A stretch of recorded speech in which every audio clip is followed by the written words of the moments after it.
Salut les hobbyistes, je suis John de Game of War Studio et aujourd'hui on va faire une petite revue du gros bouquin de règles et de lore pour le jeu Warcraft.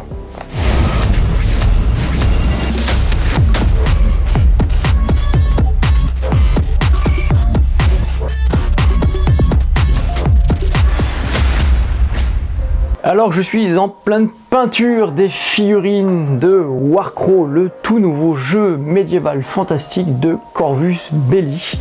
Je vous propose de faire un petit unboxing, une petite découverte de ce livre de règles, le gros livre de règles qui m'a été envoyé d'ailleurs par mon partenaire Figurines et Hobby. Si vous voulez soutenir le travail de Game of War Studio, il vous suffit de passer vos commandes chez Figurines Hobby, d'entrer le code Games of War et nous bénéficierons de 5% de soutien, ce qui nous permettra de continuer de développer l'activité et de la chaîne et du centre Hobby. Quand vous achetez la boîte, le starter, vous avez le petit livre ici en français, livret d'initiation, traduit par Légion Distribution.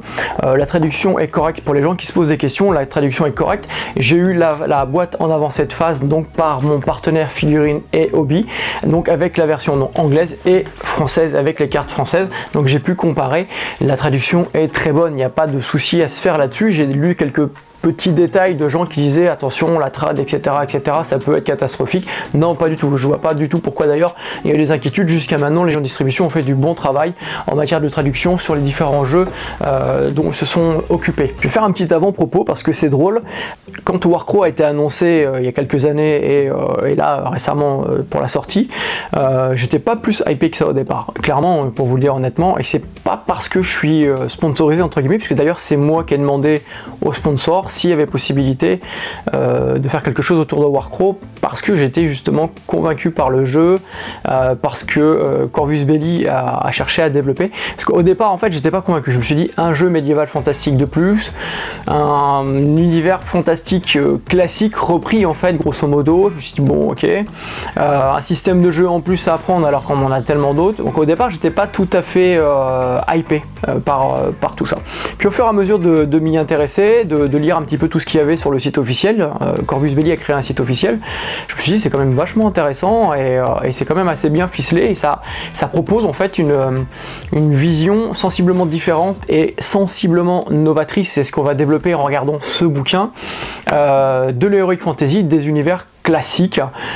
Bon, il y a des petits éléments, vous verrez, hein, je vais en parler, moi qui me taquine, qui me chagrine un peu, mais globalement l'univers est très intéressant et surtout très riche, et je crois que là Corvus Belli ont réussi quelque chose, c'est de récupérer du classique, de mélanger tout ça et d'apporter quelque chose de nouveau dans la manière dont s'articulent tous ces éléments classiques, les elfes, les nains, les hommes, les alliances entre les différentes tribus d'orques, etc. Bref, et de faire quelque chose qui tient la route, qui en plus possède une intrigue particulière par la brume, par certaines factions méchantes entre guillemets, d'ailleurs très relativisées d'ailleurs, enfin vous verrez quand on découvrira le lore ensemble, qui fait que en fait on se plonge dans un univers, on est en terrain connu avec des classiques de l'Heroic Fantasy, mais à la fois en fait l'agencement de tout ça fait qu'on est dans un univers complètement novateur, très riche, très intéressant et avec une véritable trame derrière en fait.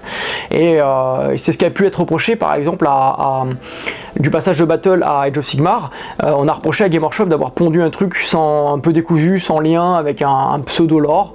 Et ben là on n'est pas du tout dans cette situation là, c'est-à-dire que Corvus Belli a réussi vraiment bien à nous produire un lore qui est riche, intéressant, prometteur pour l'avenir, qui est stable, c'est là qu'une histoire bien posée, bien amenée. Et ça c'est le petit truc qui m'a, au fur et à mesure de la découverte de Warcraft et jusqu'à l'obtention du livre et la lecture du livre de lore, qui m'a captivé en fait. Moi je suis un genre beaucoup plus, je pense, narratif que compétitif. Le lore pour moi c'est très important, et le fait d'avoir eu un lore qui tient la route, ça c'est le premier point, qui est intéressant intellectuellement, hein, parce que bon, on peut se passionner par les elfes, les nains, etc. et tout, c'est un classique, on en a partout. Là il fallait apporter un petit truc en plus, on l'a, et d'avoir sorti surtout un livre, et ça je pense que c'est vraiment intelligent de leur part, parce qu'on a du lore dans ce petit livre là, mais c'est très condensé, c'est très simplifié, c'est vraiment une campagne pour apporter des bases de jeu et puis pour poser les petites bases de l'univers. Mais concrètement, ce livre-là était indispensable, surtout pour les gens qui veulent vraiment se plonger dedans et qui sont des joueurs narratifs comme moi. Et donc mon partenaire Figurine Hobby, les liens sont dans la description, m'a fourni également en avant cette phase donc le gros livre de règles et j'irai surtout de lore. Pourquoi? Parce que c'est un livre qui est hyper épais, plus de 400 pages, et sur les 400 pages, si je me souviens bien, il y a plus de 200 pages, 229, je vais vous dire exactement, pour être précis, 299 autant pour moi, 297 pages d'images, de lore, de détails sur cet univers créé par Corvus Belli. Donc comme je vous disais au départ, j'étais pas forcément hypé et de fil en aiguille, en fait, je me suis de plus en plus intéressé, j'ai été intrigué et ça a mordu, ça a pris. Il s'avère que d'ailleurs, au centre Hobby et au sein de la petite famille GWS, notamment par rapport aux enfants, la grande par exemple, elle a hyper accroché au lore, elle a dévoré le bouquin, elle m'en a souvent parlé, on en a vraiment pas mal discuté et tout, on a fait pas mal d'échanges et il s'avère qu'elle est globalement très intéressée par tout ce qui est posé à l'intérieur, parce qu'effectivement par rapport à tous les autres jeux qu'elle a, ici on a beaucoup de jeux, toute la famille est joueur, c'est un univers qui est assez unique. On n'est pas vraiment dans un univers classique au final, malgré le fait qu'encore une fois il y a des elfes, des nains, etc. et qu'il y a des petits trucs qui font un peu goût de plagiat, de copier-coller, mais l'agencement encore une fois de tout en fait fait que on est dans un univers vraiment atypique et intéressant. Donc voilà, donc elle aura l'occasion d'en parler puisque on joue actuellement, on fait les tests des règles, etc. pour bien pousser le truc, pour vous faire justement un rapport de bataille didactique. Donc on aura l'occasion d'en parler. Dans cette vidéo, je vais principalement vous parler donc du bouquin, faire la revue du bouquin, vous montrer la qualité, vous dire pourquoi je pense que c'est un must-have pour tous les gens qui se lancent dans l'univers, dans ce jeu de Warcraft et qui sont en plus des joueurs narratifs comme moi. Donc c'est parti pour une petite revue du livre. Alors, je vais vous le mettre dans votre sens à vous, que vous puissiez le voir. Encore une fois, dans la boîte de base, vous avez un livret d'introduction du lore, des règles, etc. en français. Vous, normalement, vous devez avoir la boîte avec le petit drapeau français, bleu, blanc, rouge, vive la France, comme quoi c'est traduit par les gens de distribution. Et vous avez à côté ce gros livre-là qui coûte une soixantaine d'euros, soit 59,90, 60 euros. Vous pouvez l'avoir bien sûr chez mon partenaire Figurine Hobby, un petit peu moins cher. Et si vous commandez, n'oubliez pas Games of War pour avoir le code promo, ce qui me permet de récupérer 5% de soutien pour nos activités et le développement, et ça c'est très important pour nous. Merci pour ceux qui nous soutiennent. Donc ici on voit bien l'artwork de base. Alors ce qui est drôle, c'est qu'il y a deux styles de chartes graphiques différentes dans le bouquin. Il y a un côté un peu BD bien défini, etc. Voilà, illustration classique, et il y a un côté manga qui revient de temps en temps, un petit côté manga qu'on retrouve d'ailleurs dans Infinity. Je pense que c'est vraiment un style graphique, une charte graphique qui plaît aux équipes d'Infinity, et vous allez voir qu'il y a certaines illustrations, c'est très manga clairement, notamment chez les nains. Là ce qu'on voit donc en fait c'est les dissidents, les créatures des dissidents elfes contre ici l'hégémonie. Et ce qui est intéressant, c'est qu'en fait ça met en place la trame, du moins la première trame narrative de ce qu'on peut avoir ici, qui amène d'ailleurs à la connaissance d'un monstre. Enfin bref, vous verrez quand vous ferez la campagne, je vais pas vous la spoiler. Et on comprend bien en fait que le lore va être voué à évoluer comme Infinity, que par la suite on aura plein de petites choses qui vont se greffer. D'ailleurs, le lore écrit à l'intérieur est vachement intéressant dans la mesure où on peut déjà percevoir tout ce qu'on va avoir potentiellement comme unité, comme autre faction à venir dans le lore. Donc tout ça pour dire que super artwork, encore une fois gros bouquin, traduit par les gens de distribution, Corvus Belli, Warcraft, le jeu de figurines, ne pas confondre avec le jeu de plateau, parce qu'il y a un jeu de plateau aussi à côté. Voilà. Allez, on ouvre tout ça, on regarde ensemble tout ça. Alors pour commencer, le crédit, hop, et vous voyez un énorme sommaire, et c'est ça qui est hyper classe dans ce bouquin là, c'est qu'en fait le bouquin est super gros pour 60 balles, c'est la qualité de Games, hein. Aujourd'hui vous avez des bouquins chez Games du même prix, même les Battle Tom je crois que c'est 45 ou 47 euros aujourd'hui pour plus petit, là vous avez 60 balles, 59,90 € je crois, et vous avez un bouquin qui est énorme et surtout avec 280 pages de lore quoi. Donc là vous avez toute l'histoire, tout le lore de base de la faction, on retrouve ici l'artwork. Un truc aussi qui est hyper immersif dans ce qu'ils ont fait, c'est qu'il y a énormément de cartes. Je trouve ça génial, pourquoi? Parce qu'on est plus, on voit tout de suite qu'on est plus dans un esprit Heroic Fantasy, jeu de rôle, narratif, même si potentiellement il est compétitif, encore une fois, ça c'est à voir par la suite par rapport au format du jeu, au premier retour qu'on aura sur la méta des différentes factions, etc. L'équilibrage du jeu, alors en termes d'équilibrage, pour l'instant, juste un petit mot comme ça, il semblerait que les 2 premières factions soient sensiblement déséquilibrées. On en reparlera plus tard après une quinzaine de parties, puisque là j'ai pas assez de parties dans les pattes pour vous le dire, pour vous confirmer, mais il y a un petit déséquilibre, donc c'est peut-être pas hyper équilibré, c'est peut-être vraiment, peut-être aussi parce que bon c'est le début, mais que c'est peut-être aussi parce que c'est un jeu principalement narratif, hein. Des cartes, je vous ai dit qu'il y a beaucoup de cartes dans ce jeu, ce qui en fait, je le dis encore une fois, un jeu narratif, une très bonne base de jeu de rôle d'ailleurs aussi, ça c'est intéressant à voir pour l'avenir, parce qu'il y a vraiment tout ce qu'il faut en matière de lore, de fluff, donc d'histoire, d'univers, pour pouvoir broder des parties narratives, des parties intéressantes, pas seulement des parties de bataille pure et dure. Et ça, je trouve ça vraiment, vraiment cool. Je vais vous lire un petit extrait du livre, juste tout au début. Introduction. L'Inworm est un monde déchiré. Cette contrée magnifique, qui abrite en son sein de vastes réserves d'Orilchalk, un minéral qui résonne de façon harmonique avec la magie des corps célestes, assiste à la rupture du délicat équilibre des pouvoirs atteint au cours des derniers siècles entre les divers peuples et nations qui la peuplent. Toutes les nations sont prêtes à tirer parti de cette situation dans leur propre intérêt. La conjoncture est idéale, le potentiel magique de l'Orishak s'intensifie à l'approche de Warcrow, l'étoile dont la pureté provoque la succession des cycles magiques au fil des millénaires.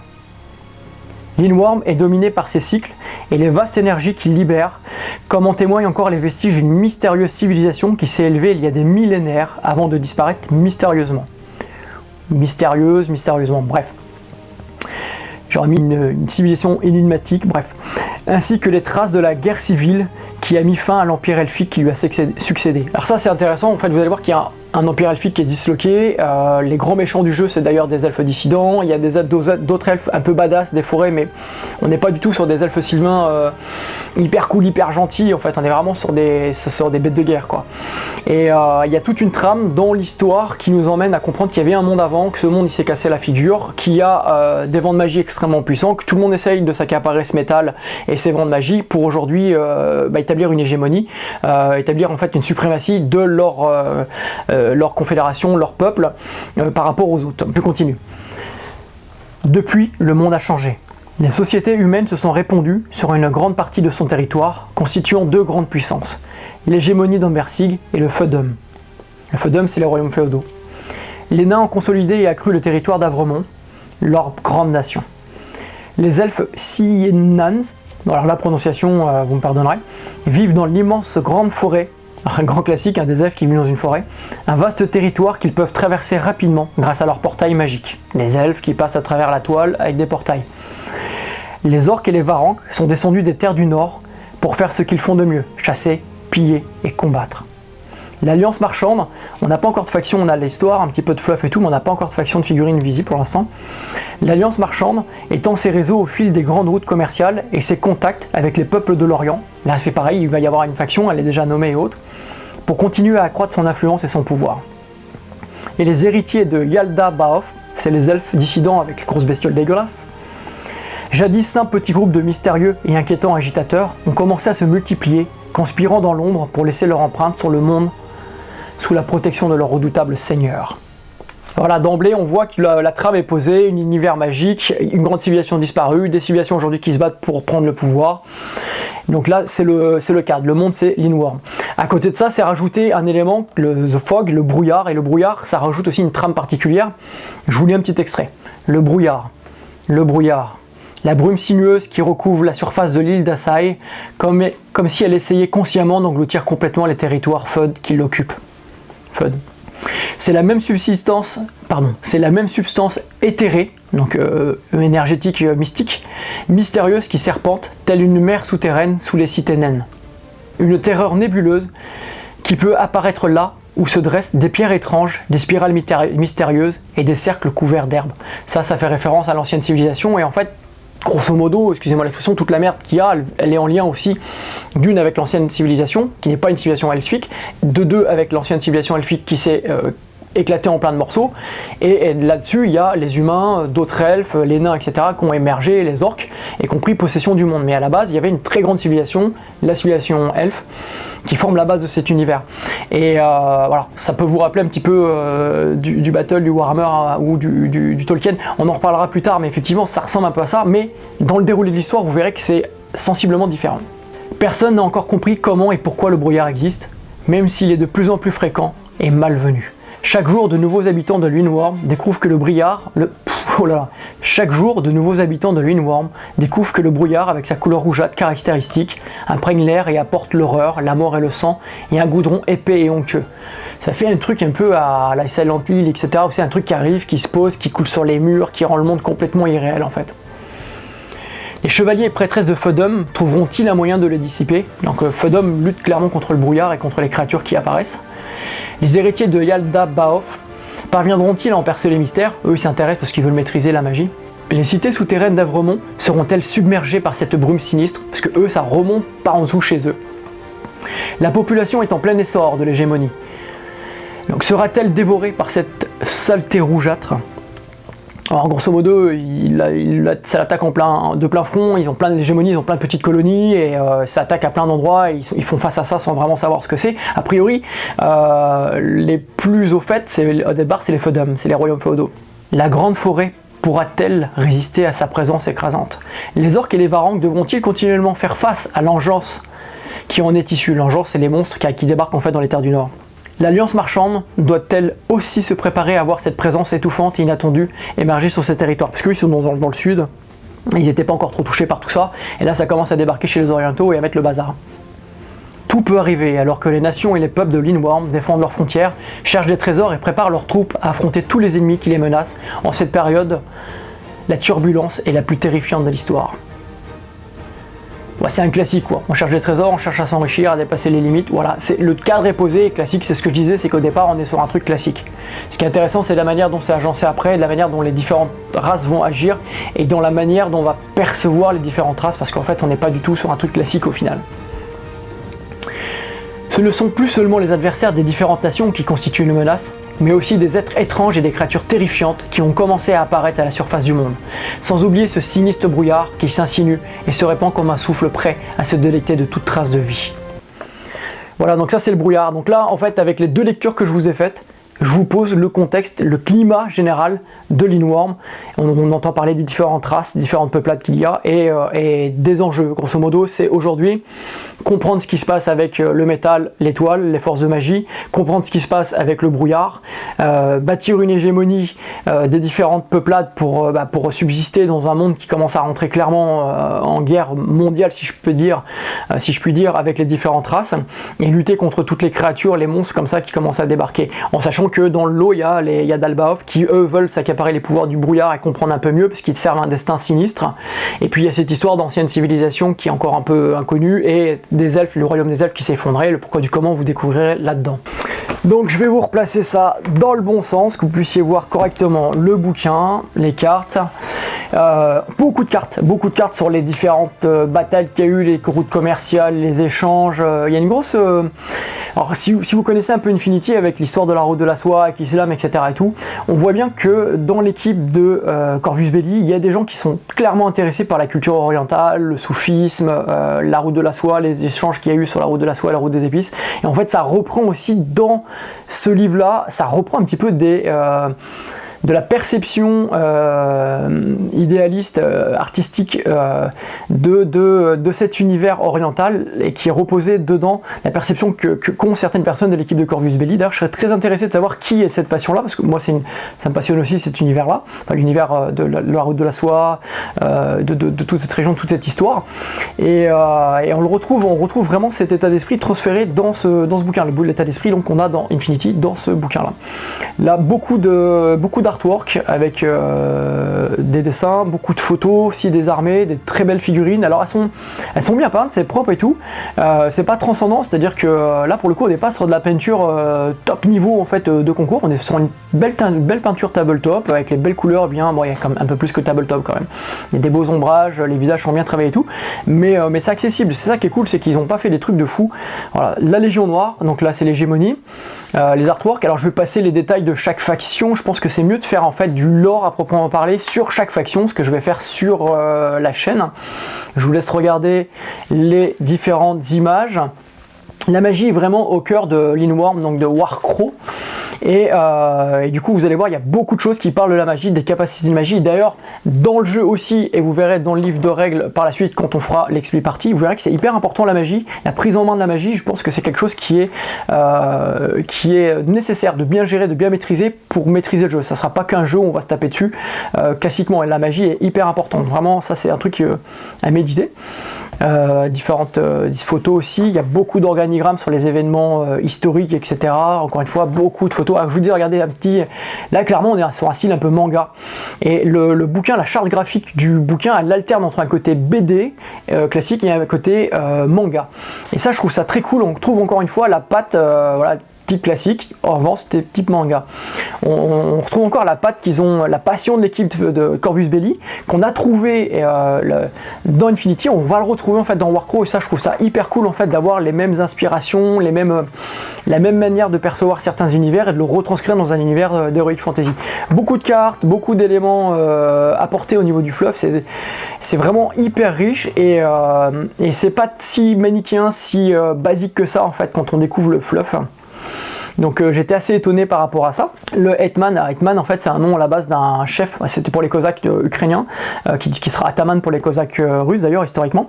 Et il y a aussi pour les chefs d'armée dans les armées polonaises, il y a un côté très hussard, très dragon, etc.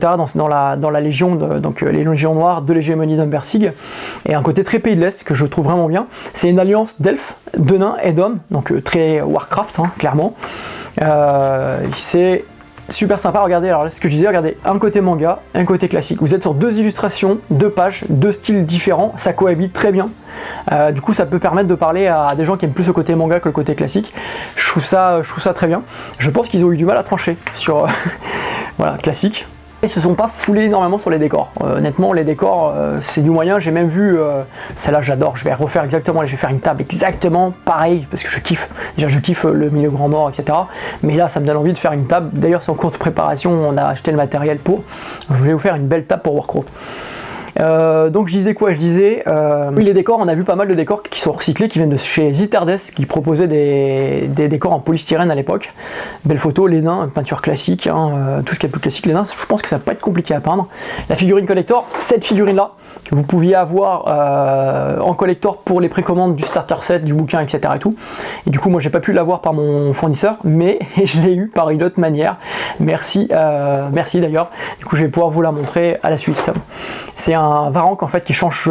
Les Varanks sont des change-peau, c'est-à-dire que c'est des orques qui changent d'apparence quand ils maîtrisent leur pouvoir, et du coup ils peuvent se transformer en leur animal totem. Ils ont des tatouages sur leur corps, et en fait ils se transforment selon le tatouage et l'animal totem qu'ils ont. Et là on est sur des tribus, même les figurines ressemblent énormément à du Warcraft, mais avec des originalités qu'on trouve pas dans les autres univers classiques, c'est-à-dire les univers de Warhammer ou de Tolkien ou autres. Et par contre c'est quand même assez proche, je dirais, de Warcraft. Clairement, je pense que c'est fait pour parler aux gens qui aiment ces univers-là, pour les différents dieux. Photos, il y a énormément, encore une fois, de très belles photos. Voilà, ça c'est un décor de Zitardes, c'est une pyramide qui était de chez Zitardes. Il y a beaucoup de décors qu'ils ont réutilisés, qui sont en polystyrène, qui viennent en fait tout simplement de chez Zitardes. Zitardes c'était un fabricant espagnol de décors, j'en avais commandé énormément il y a quelques années parce que c'était vraiment bien, avant même l'avènement de l'impression 3D. Et c'était des très bons décors, de très grande qualité, pré-peints et tout, c'était vraiment bien. Et je vois qu'ils ont recyclé beaucoup de bâtiments, le bateau, la pyramide. Il y a même chez les Feudum, j'ai vu dans les villages, les petites villes, les photos avec les villages. J'ai vu, ça c'est magnifique, franchement c'est super classe. J'adore la charte graphique, hein. Moi en tout cas je suis conquis. Là on rentre chez les Sian, donc chez les elfes des forêts. Alors qui sont absolument pas des elfes tout gentils, je mange des fleurs. Ils sont vraiment badass pour le coup. C'est des très bons combattants et ils protègent leur enclave, les peu de forêts qui restent, qui subsistent, qui n'ont pas été défoncées. Et ils sont assez agressifs pour protéger un peu leur milieu. Vous voyez là les décors. Ça, c'était fait avec des rouleaux. Là, ce que vous voyez là, c'était fait avec des rouleaux de ce type-là, Green Stuff World. Et on a exactement les mêmes. C'est le cobblestone si ça vous intéresse. Les différentes enclaves, les différentes prairies. Alors ça, clairement, je vais vous le dire, c'est aussi inspiré de ce qu'on a dans The Old World avec les enclaves ou dans AOS, encore plus avec AOS, avec les enclaves Sylvaneth. C'est exactement le même esprit, on va retrouver le même esprit.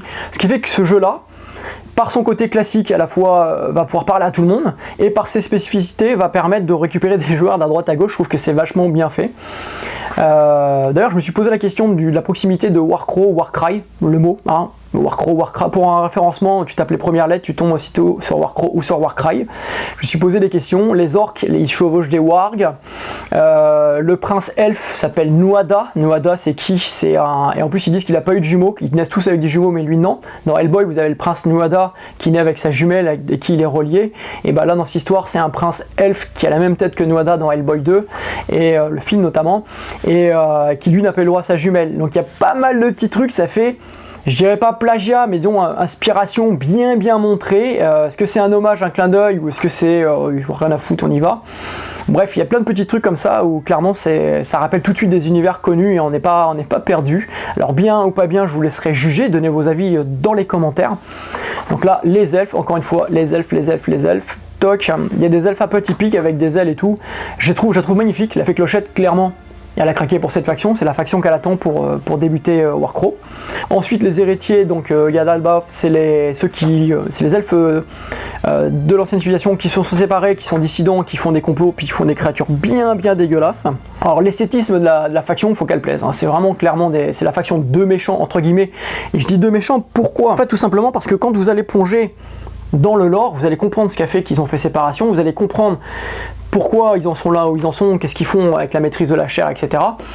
Et en fait, on va pouvoir relativiser parce qu'on n'est pas du tout en fait dans un lore manichéen. Je ne vais pas faire de spoiler pour l'instant, je vais vous laisser découvrir vous si vous avez le livre, etc. Mais je ferai des vidéos de lore quand j'arriverai à condenser chaque histoire de chaque faction pour vous faire des petites vidéos concrètes là-dessus. Et c'est hyper intéressant. Donc voilà, là, voilà, clairement on est sur encore la pyramide de Zitterdeath. Clairement on est sur de l'horreur, hein. C'est de l'horreur, c'est du body horror, c'est des créatures créées de toutes pièces, etc. avec des marionnettistes. Les elfes sont bien badass aussi dans cette section là. Et voilà, donc vraiment clairement on est dans un truc là qui sur un plan d'esthétisme va pas forcément plaire à tout le monde. Parce que c'est vraiment, c'est dégueu, hein.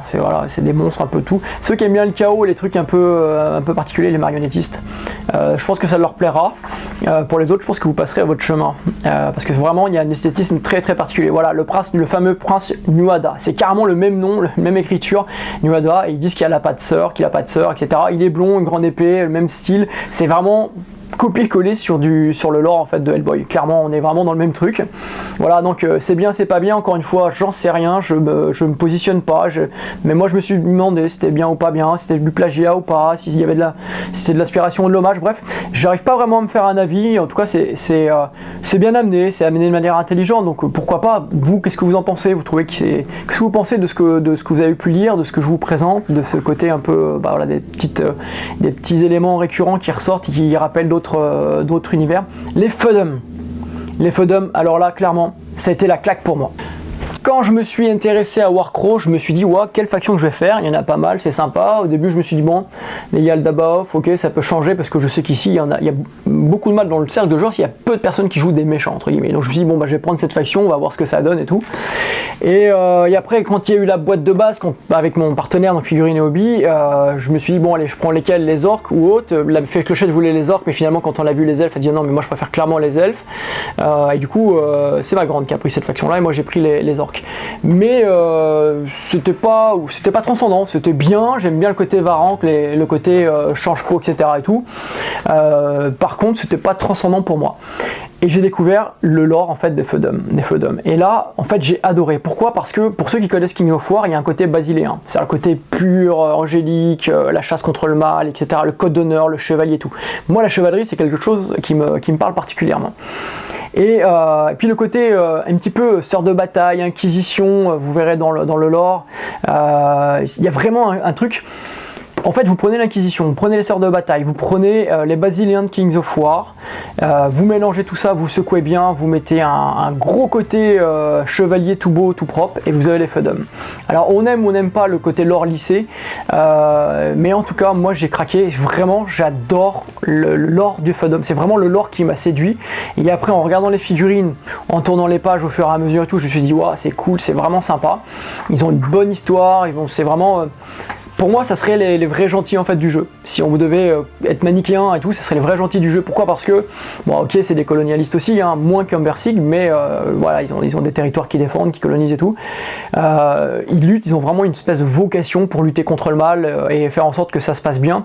Ils ont cette espèce de truc en fait. On pourrait comparer Umbersig au final et les feudums à la République et la royauté.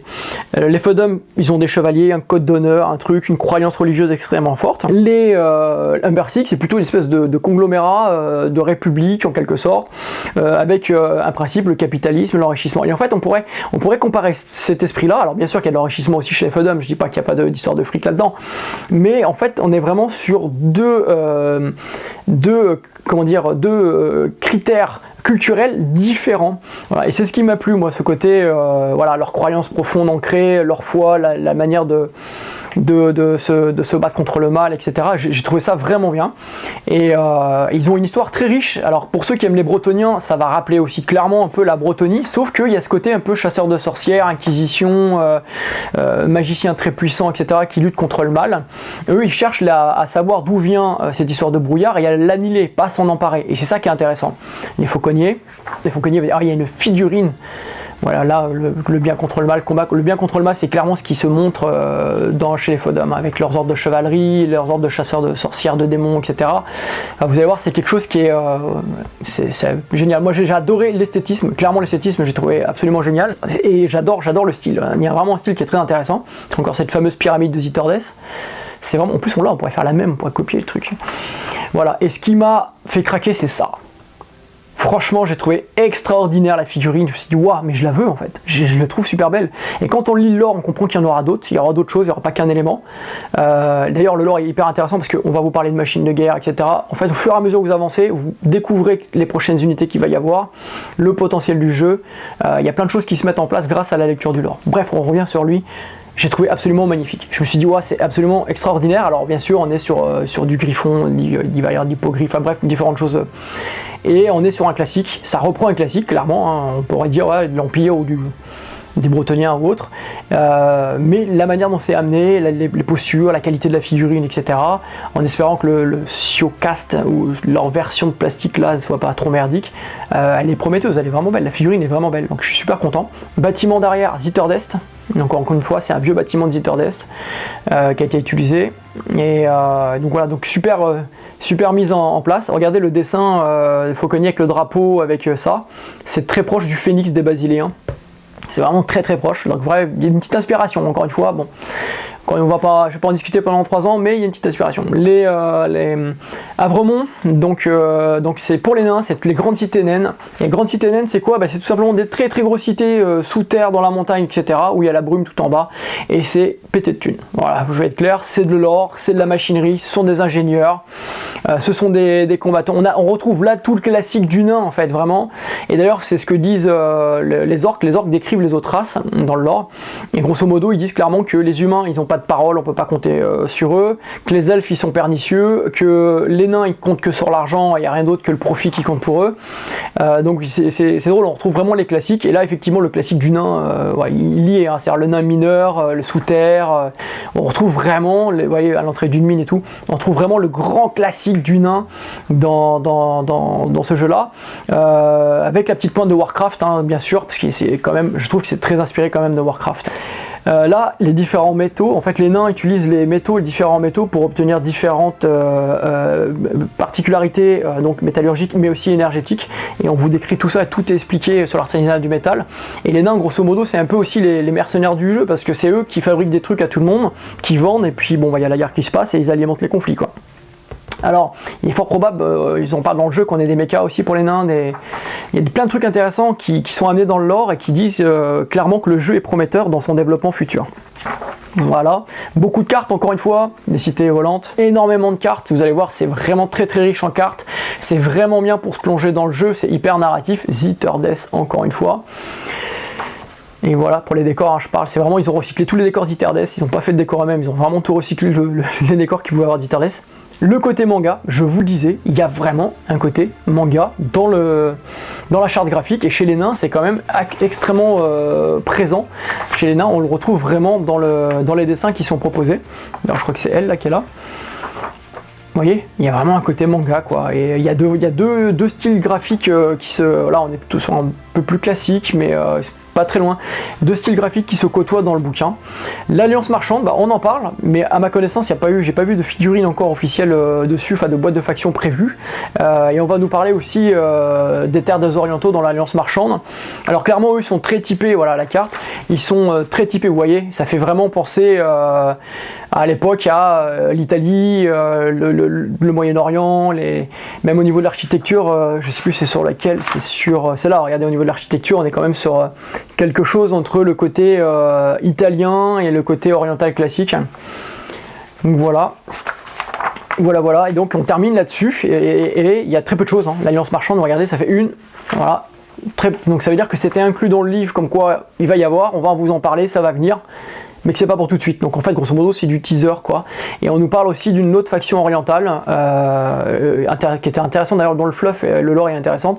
Donc ça veut dire qu'il faut s'attendre à voir l'Alliance Marchande. Est-ce que ça sera l'Alliance orientale elle-même, puisque les Orientaux sont connus pour être des marchands, ou est-ce qu'il y aura ça plus une autre alliance, enfin une autre faction? Ça, l'avenir nous le dira. En tout cas, ça pose de très bonnes bases pour l'avenir du jeu. Voilà, donc là c'était pour vous montrer le bouquin, la qualité du bouquin, et puis parler un petit peu du lore. Je vais pas m'étaler plus parce que j'aimerais vraiment faire des vidéos de lore, bien ingérer, bien intégrer le lore, bien comprendre, vous faire des condensés sur des petites vidéos de 5 à 10 minutes, comme on fait 100% lore sur Kings of War, sur la chaîne, parce que ça vaut le coup, c'est vraiment intéressant, et j'aimerais bien vous montrer comment les choses s'imbriquent, et de petits détails, comment l'univers en fait est agencé, comment les races sont agencées pour partir de quelque chose qui est classique à quelque chose qui devient original. Et ça c'est très subtil, et c'est vraiment en lisant le lore qu'on le comprend, donc je vais essayer de transmettre ça dans les vidéos de lore. Concernant les règles, donc ça va de 297 à... il y a une partie modélisme à la fin du bouquin, donc ça va de 297 à 352, un petit peu moins, autant pour moi, 353, autant pour moi, 353. Donc grosso modo, vous avez une soixantaine de pages de règles. C'est la même chose qu'ici, à la différence c'est que vous allez avoir plus de scénarios, vous allez avoir tous les détails sur le choix des décors, combien de décors, vous allez avoir les mensurations de la table, des tables, vous allez avoir des détails avec beaucoup de... C'est exactement, pour tout ce qui est les règles de base, c'est exactement ce que vous avez dans le livret, hein. C'est-à-dire que ce livre-là n'est pas fondamental pour jouer de base éclaté à Warcraft. Si vous avez la boîte de base avec celui-ci, vous pouvez jouer sans aucun problème au départ. Par contre, si jamais vous voulez commencer à créer vos unités, faire donc votre propre faction, votre armée, organiser votre armée avec les points, etc. Et passer sur des scénarios plus intéressants, plus riches que ceux de la campagne, éventuellement créer vos propres scénarios. Ce livre-là est quand même très bien parce qu'il va vous poser toutes les bases des règles. Il apporte aussi beaucoup de points de précision, il est un peu plus dense, hein. Vous avez 60 pages alors que là vous avez une dizaine de pages de règles. Donc sur pas mal de petits détails par rapport aux lignes de vue, etc. De prime abord, ce qui m'a marqué le plus dans les règles, c'est le système. C'est un système qui est plus ou moins classique, avec des jets en opposition, etc. Il n'y a pas de grosses complications, c'est la gestion en fait, de vos capacités spéciales, de vos leaders, le choix du leader est important, et la gestion de la magie, pour moi, qui sont très importants dans le jeu-là. Puis après, il y a la manière dont vous allez gérer les différents états dans le jeu, donc le stress, etc. Ça aussi, c'est important. Il n'y a pas de grosses complications, il y a des petits détails qui peuvent être un peu particuliers dans la compréhension des lignes de vue et autres, mais je pense que tout ça, on l'expliquera dans une partie didactique, ce sera beaucoup plus clair que vous passez toutes les règles comme ça de manière indigeste dans une vidéo. Donc là, la prochaine étape, ça sera terminer de peindre les figurines. Plein de petites vidéos d'ailleurs vont arriver sur du modélisme et autres, des conseils pour Warcraw, et de vous faire une partie didactique et au moins 1 ou 2 scénarios de ce livret de campagne pour vous aider à comprendre les règles et commencer à jouer en famille ou avec vos copains ou dans vos associations. Voilà mon retour rapide sur ce bouquin. Alors encore une fois, comme je disais, c'est que au départ j'entendais pas grand chose de Warcraw et au niveau du lore j'étais assez dubitatif en me disant on va être sur du classique revisité, bon ok très bien, et au final effectivement on est sur du classique. Oui, il y a le petit côté des fois un peu récupération à droite à gauche et je pense que c'est même pas caché au final parce que vous voyez les noms Noada, les wargs, etc. et tout, ça revient sur des univers connus. Encore une fois, je me pose même la question pour le mot Warcraw. C'est-à-dire que Warcraw, Warcry c'est très très proche. Est-ce que c'est pas une idée aussi pour coller aux référencements? Enfin bref, on peut se poser des questions. On peut se dire voilà, est-ce que c'est un truc qui a été mis comme ça pour créer le prétexte pour créer un nouveau jeu puis d'attirer du monde là-dedans pour que ça parle un peu à tout le monde? Forcément, je pense qu'il y a une démarche commerciale, mais pour autant, c'est un vrai bon univers et encore une fois, l'agencement et les petits détails apportés au sein même des factions en font finalement des factions sensiblement différentes de ce qu'on peut avoir en Heroic Fantasy classique. Le premier abord, le cliché, c'est oui, c'est du classique. La lecture en profondeur du lore et la manière dont on perçoit les choses sont quelque chose d'un peu, un peu nuancé par rapport à ce qu'on trouve dans les classiques et au final un peu atypique qu'on trouve pas dans les autres jeux. Voilà, à voir par la suite dans le développement du lore, parce que c'est comme dans Infinity, ça va se développer, ça va grandir dans le temps. On verra comment ça va évoluer, si le jeu connaît un succès ou pas. On va voir comment le lore évolue, on va voir comment ils amènent l'évolution de leur univers, en sachant que ça fait déjà plus de 3 ans en fait que c'est dans les tubes, donc c'est déjà un gros travail de 3 ans abouti, donc ça veut dire qu'il y a déjà du boulot fait pour la suite, et donc on va voir assez rapidement comment ça évolue, comment le lore se positionne, et comment l'univers se développe, et comment ils arrivent à apporter du plus de l'originalité là-dedans. Voilà les hobbyistes pour cette revue donc rapide du gros livre de lore, j'ai plus de lore que de règles d'ailleurs, pour Warcraw, le nouveau jeu de figurines de Corvus Belli. J'espère que cette vidéo vous aura été utile, que vous aurez pris du plaisir à partager un petit moment de découverte autour de ce livre. À qui s'adresse ce livre? Clairement aux joueurs qui ont envie de rentrer pleinement dans l'univers, aux joueurs qui sont narratifs comme moi et qui sont curieux de voir le potentiel du lore de cet univers de Warcraw, aux joueurs qui veulent bien maîtriser les règles, puisque de toute façon ici vous avez une base, c'est les règles avancées, un petit peu comme dans les boîtes d'Infinity. Ici vous avez vraiment toutes les règles complètes pour faire vos différentes factions et autres. Si vous voulez pousser le jeu et potentiellement aller dans le compétitif, je pense que là c'est nécessaire, sachant que les règles de toute façon sont téléchargeables aussi sur le site de Corvus Belli.